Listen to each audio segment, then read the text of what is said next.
Okay guys, welcome to the channel learning tutorial. तो आज के इस वीडियो में हम पढ़ने वाले हैं पार्ट 2 चैप्टर नंबर 3 का kinetic theory of gases and radiation. So last के वीडियो में पार्ट 1 कवर किया था। सो आप आज के इस वीडियो को पूरा देखिए तो आपको कॉन्सेप्ट समझ में आ जाएगा। जो पेंडिंग थ्योरेटिकल टॉपिक है वो मैं कवर करूँगा इस टॉपिक में। सो क्या क्या होगा आज का जो मेन की टॉपिक्स है। सो ब्लैक बॉडी है।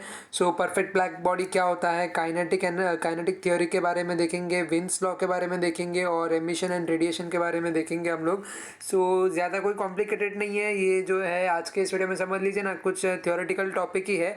बाकी ऑलमोस्ट तो मैंने कवर कर लिया है लास्ट के वीडियो में। सो अगर आपने अभी तक नहीं देखा है तो जाकर देख सकते हैं। एंड अगर आप न्यू हो चैनल में तो सब्सक्राइब कर सकते हो और लाइक करने की मेहरबानी कर सकते हो। सो थैंक यू। हम लोग आगे बढ़ सकते हैं अभी। सो चलिए। हमारा परफेक्ट ब्लैक बॉडी क्या है, तो हम लोग फर्स्ट ऑफ ऑल अभी जो डेफिनेशन है वो देखेंगे। अभी इसका the body which absorbs the entire radiant energy incident on it, यानी जो भी आप बॉडी की बात कर रहे हो तो वो जो एंटायर रेडिएंट एनर्जी रहता है जो उसके ऊपर जो गिरती है, उसके सरफेस पर गिरती है, तो वो जो चीज़ है उसको फुल्ली ऑब्जॉर्ब करती है, तो उसे हम क्या कहते हैं, it is called as an ideal और perfect black body. Thus for a perfect black body A is equals to 1। एक उसका एक स्पेसिफिक वैल्यू है जिसको हम 0 to 1 के बीच में जो है नंबरिंग करते हैं। सो ए का वैल्यू 1 होने का मतलब होता है वो परफेक्ट ब्लैक बॉडी है। Okay, so any surface that absorbs all the energy incident on it and does not reflect any energy. So main concept देख लीजिए यहाँ पर क्या है, key term does not reflect any energy. So कोई भी अगर आपको कहाँ पर भी आ जाए परफेक्ट ब्लैक बॉडी, तो आपको दो चीज़ ध्यान रखना है। क्या? पहला तो है आपका ए शुड बी इक्वल्स टू 1। दूसरा आपका क्या है, सॉरी, पहला आपको मैंने बताया क्या है, आपका ए शुड बी इक्वल्स टू 1। दूसरा आपका क्या होना चाहिए, any surface that absorbs all the energy incident on it and does not reflect। so does not effect आपका reflect जो है वो आपका दूसरा सेकेंड टर्म होना चाहिए। therefore appears black unless its temperature is very high to be self luminous। so lamp black or platinum black that absorbs nearly 97% of incident radiant heat resemble a perfect black body। so यहाँ पे 97% भी अगर आपको यहाँ पे incident हो रहा है, जो भी मतलब जो इंसिडेंट रे है वो परफेक्टली अगर वो बॉडी जो है एब्जॉर्ब कर रहा है रेडिएंट हीट को, सो वो क्या होगा, वो near by two perfect black body है। सो उसका जो यहाँ पे 97% एग्जाम्पल लिया है, क्योंकि परफेक्ट 100% वो नहीं जो है एब्जॉर्ब करता, उतना कोई भी बॉडी एब्जॉर्ब नहीं करेगी। सो उसका जो इलास्टिसिटी अपना जो ए का वैल्यू है वो क्या होगा, वो नियर बाय 1 होगा इस केस में। Okay, so emission of heat radiation in 1792 Piers Prevost published a theory of radiation known as theory of exchange of heat। so 1792 में एक थियरी पब्लिश हुई थी जिसको हम कह सकते हैं एक्सचेंज ऑफ हीट। सो आज के फिजिक्स में ये बहुत ही इंपॉर्टेंट टॉपिक है। According to this theory all bodies at temperature above 0 kelvin, absolute zero temperature, radiate thermal energy. So 0 kelvin जो एब्सोल्यूट जीरो टेम्परेचर है वो क्या करते हैं, वो रेडिएट थर्मल एनर्जी करते हैं। And at same time they absorb radiation receive from the surrounding, यानी वो दो चीज़ एट द सेम टाइम करते हैं। First of all radiation of thermal energy and the second thing is the absorption of the radiation receive from the surrounding. The amount of thermal radiation emitted per unit time, यानी कि जो amount of thermal radiation है emit होता है per unit time depends on the nature of emitting surface, that depends on the nature of emitting surface, its area and its temperature। hotter bodies radiate at higher rate than the cooler bodies। तो देखिए कोई भी substance या कोई भी body की हम लोग बात कर रहे हैं ना, उस केस में जो हॉटर बॉडीज़ होती है तो उनका रेडिएशन जो है, रेडिएशन का रेट सबसे ज़्यादा होता है उस केस में। एब्सोल्यूट ज़ीरो केल्विन की बात करें, एब्सोल्यूट ज़ीरो टेम्परेचर की बात करें, तो उस केस में ये सबसे ज़्यादा रेडिएट करते हैं। और लाइट कलर्ड बॉडीज़ जो होती है वो कब से सबसे कम रिफ्लेक्ट करती है। इसलिए समर सीजन में हम जो है वाइट कलर यूज़ करते हैं, तो वो क्या होता है, सबसे कम जो है वो रेडिएट करता है। समझ में आया कॉन्सेप्ट आपको? Reflect the most of the visible radiation where as dark coloured bodies absorb most of the incident visible radiation.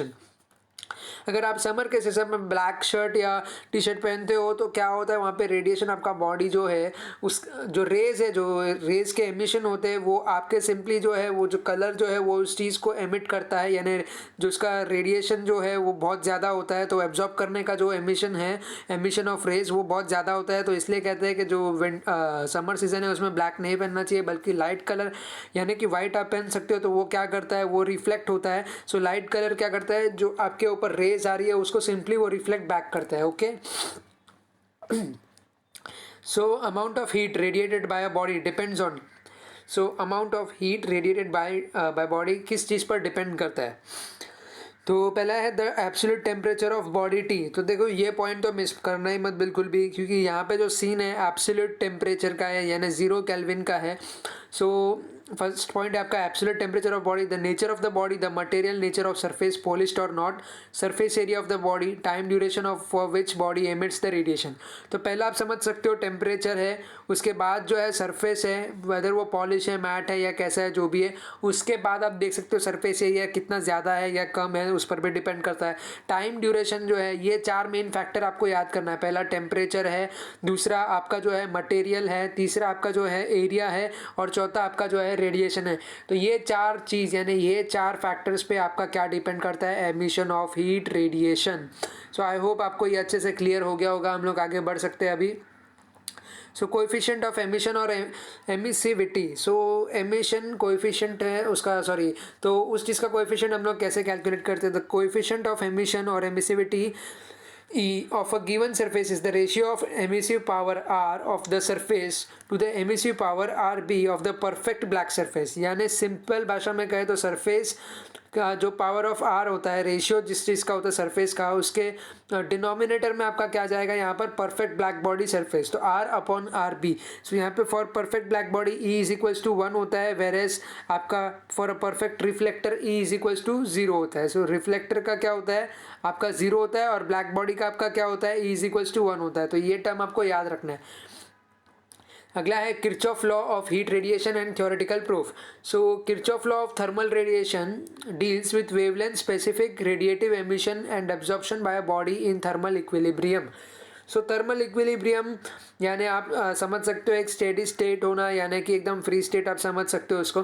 So wavelength पर जो है यहाँ पे थर्मल रेडिएशन की जो बात हो रही है वो वेवलेंथ पर डिपेंड करता है, क्योंकि क्या क्या रेज जो है किस डिस्टेंस पर है, मतलब क्या वेवलेंथ है उसका, तो स्पेसिफिक जो एमिशन होता है रेडिएशन एमिशन, तो उस पर वो टोटल डिपेंड करता है। And absorption by a body in thermal equilibrium, it states that at a given temperature the ratio of emissive power to coefficient of absorption of a body is equal to the emissive power of a perfect black body at a same temperature for all wavelength। यानी कि simple भाषा में अगर कहें तो the ratio of emissive power to coefficient of absorption of body, यानी absorption of body जो होता है emissive power का, वो किसके बराबर होता है? emissive power of a perfect black body at a same temperature for all the wavelength। सभी wavelength के लिए वो इक्वल होगा। जो आपका perfect black body जो है जिसका emissive पावर जो है और जो एमिसिव पावर कोएफिशिएंट जिसका एब्जॉर्प्शन है, ये दोनों ही आपस में इक्वल होंगे। ओके, अभी ये अगला जो है रेडिएंट पावर का एक ग्राफ है, तो इसे हम लोग समझेंगे, कुछ पॉइंट्स है वो डिस्कस करेंगे। सो यहाँ पे radiant power of a black body per unit range. So यहाँ पे देख सकते हो per unit range of wavelength as a function of wavelength. So wavelength आप देख सकते हो नैनोमीटर में दिया हुआ है यहाँ पे, और ये जो है आपका रेडिएंट पावर है। सो आप देख सकते हो यहाँ पे अगर स्टार्टिंग पॉइंट अगर 0 से हम लोग कंसिडर करते हैं तो कुछ मिडल सेक्शन में उसका वेवलेंथ सबसे ज़्यादा होता है।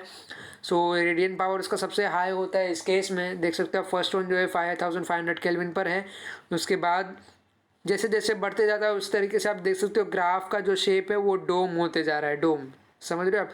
सो जितना एब्सोल्यूट जीरो मैंने आपको बताया था, राइट? सो एब्सोल्यूट जीरो के केस में क्या होगा, आपका एकदम पीक पकड़ेगा, वो एकदम हाईएस्ट पॉइंट पर जाएगा, और जैसे ही आपका वो बढ़ते जाएगा उतना वो आपका लोएस्ट होता जाएगा। जैसे अभी आप समझो 500 से भी आगे आ जाते तो उसके बाद और छोटा बनेगा और छोटा बनेगा, इस तरीके से वो छोटा छोटा बनते जाएगा इनफाइनाइट वैल्यूज तक। From experimental curves, it is observed that at a given temperature, the energy is not uniformly distributed in the spectrum as a function of wavelength of a black body। ये आपका first point है। At a given temperature, the radiant power emitted initially increases with increase of wavelength, reaches its maximum and then decreases. The wavelength corresponding to the radiation of maximum intensity is characteristic of the temperature of the radiating body। Remember, it is not the maximum wavelength emitted by a object। So ये क्या है, simply यहाँ पर ये जो है इन्होंने बताया कि ये मैक्सिमम वेवलेंथ नहीं है, बट अगर एब्सोल्यूट जीरो से स्टार्ट होगा तो उसका पीक जो है सबसे ज़्यादा होगा। इस केस में जो मैंने आपको पहले एक्सप्लेन कर लिया, area under the curve represent total energy. So under the curve जो भी एरिया है वो क्या है, टोटल एनर्जी है per unit time unit area by the black body of all the at all the wavelengths. The peak of the curves shifted towards the left, shorter wavelength, that is the value of lambda max decreases with increase in temperature, यानी lambda max का जो value है वो decrease होगा अगर peak का जो curve है वो शिफ्ट होगा टुवर्ड्स द लेफ्ट साइड, यानी कि शॉर्टर वेवलेंथ बनते जाएगा उस केस में, और राइट साइड में जो होगा ऑपोजिट वाइस वर्सा होगा। ओके, सो अगला है हमारा, at higher temperature the radiant power और total energy emitted per unit time per unit area. So higher temperature के केस में क्या होगा, द रेडियंट पावर और टोटल एनर्जी जो है per unit time per unit area जो है आपका एरिया अंडर द कर्व बनेगा। ओके, सो इसके आगे देखते हैं। ओके, सो अभी हमारा जो है Wien's displacement law. So it is observed that the wavelength for which emissive power of a black body is maximum is inversely proportional to the absolute temperature of the black body. This is Wien's displacement law. यानी lambda is equals to 1/T, या physics chemistry सब चीज़ में आपको पता होगा। So mostly तो physics में ही use होता है ये टर्म। वेवलेंथ जो है आपका ये inversely proportional to the temperature होता है। सेम केस में यहाँ पे आप देख सकते हो परफेक्टली ब्लैक बॉडी के लिए ये B/T बन जाएगा यहाँ पर। So lambda into T is equals to B, आपका लैम्बडा मैक्स मिलेगा। सो बी आपका क्या है, विन्स कांस्टेंट है और इसकी वैल्यू दी गई है 2.9 इंटू 10⁻³ आप इसको 2.9 लिख सकते हो बिल्कुल। Indicates the wavelength eight which the black body dominantly radiates, does it correspond to the dominant color of the radiating body and is a function of its temperature. You might have heard of white dwarfs and red giants. White dwarfs are hot stars and surface temperature is 10,000 Kelvin, with red giants are cooler corresponding to the surface temperature 3,000 Kelvin. So यहाँ पर इस case में देखिए, first of all मैं बता दूँ यहाँ पे जो है हमारे टाइम पर इसका वैल्यू जो है विंस कांस्टेंट का 2.9 आता था, अभी 2.897 ज़्यादा एक्यूरेसी में आने लगा है।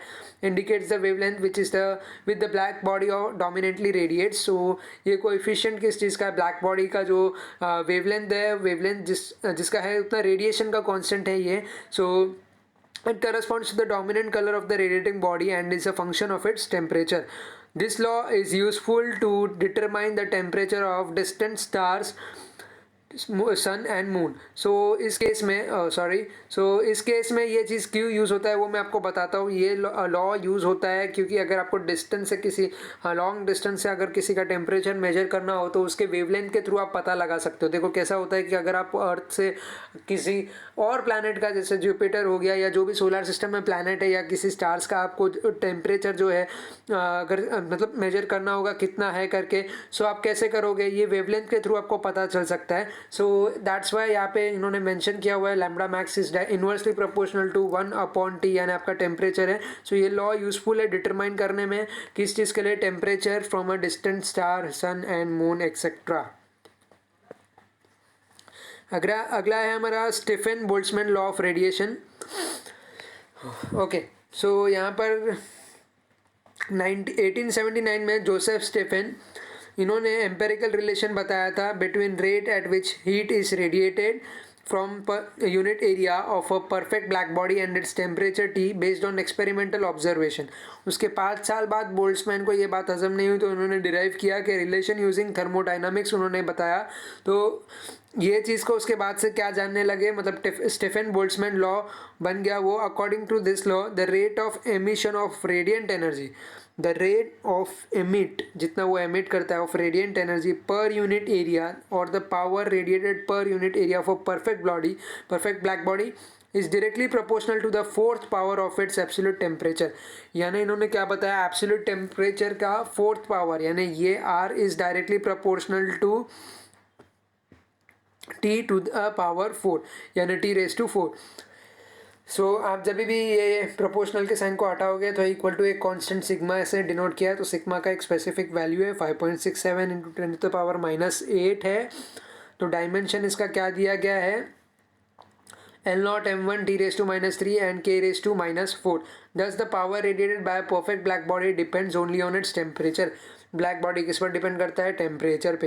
ब्लैक बॉडी क्यों डिपेंड करता है टेम्परेचर पे, जैसे मैंने आपको बताया था वेवलेंथ से आप कैलकुलेट कर सकते हो। That's why the perfect black body depends only on its temperature and not any other characteristics such as color, material, nature of surface. Okay, if Q is the amount of radiant energy emitted in time t by a perfect black body of surface area A at temperature T, then Q is equals to sigma T⁻⁴ AT, यानी इसका formula जो sigma T raise to 4 आप देख रहे हो, तो R is equals to Q upon A T आप लिख सकते हो इस केस में. For a black body which is not a black body, okay, the energy radiated per unit area per unit time is still proportional to the fourth power of temperature but is less than that for the black body for an ordinary body.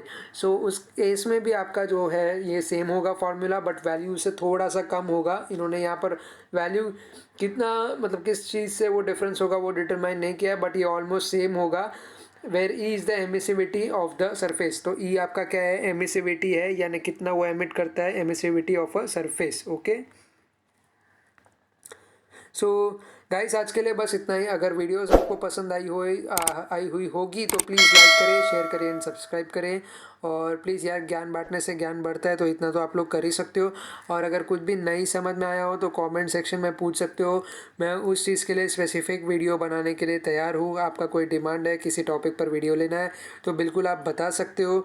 और please guys आप लोग support करिए. आपका एक important मतलब एक इतना मैं फ्री में कितना स्ट्रगल करके जो वीडियो बना रहा हूँ, आपसे मुझे सपोर्ट मिल सकता है. सिर्फ आप एक बार सब्सक्राइब के बटन को क्लिक करोगे, आपका कोई पैसा नहीं जाएगा, ये बिल्कुल फ्री ऑफ कॉस्ट है. और मेरा एम ये है कि जो भी साइंस ब्रांच के स्टूडेंट्स हैं, जैसे कि फिज़िक्स सब्जेक्ट हो गया, केमिस्ट्री सब्जेक्ट हो गया या मैथ सब्जेक्ट हो गया, तो मैं आपको बेस्ट से best concept wise topic wise videos provide कर सकूँ. अगर आप चाहते हो कि मैं शॉर्ट वीडियोज़ बनाऊँ, यानी शॉर्ट वीडियोज़ यानी वो वाले शॉर्ट्स नहीं, short videos related to specific topic, तो वो भी मैं करने के लिए तैयार हूँ.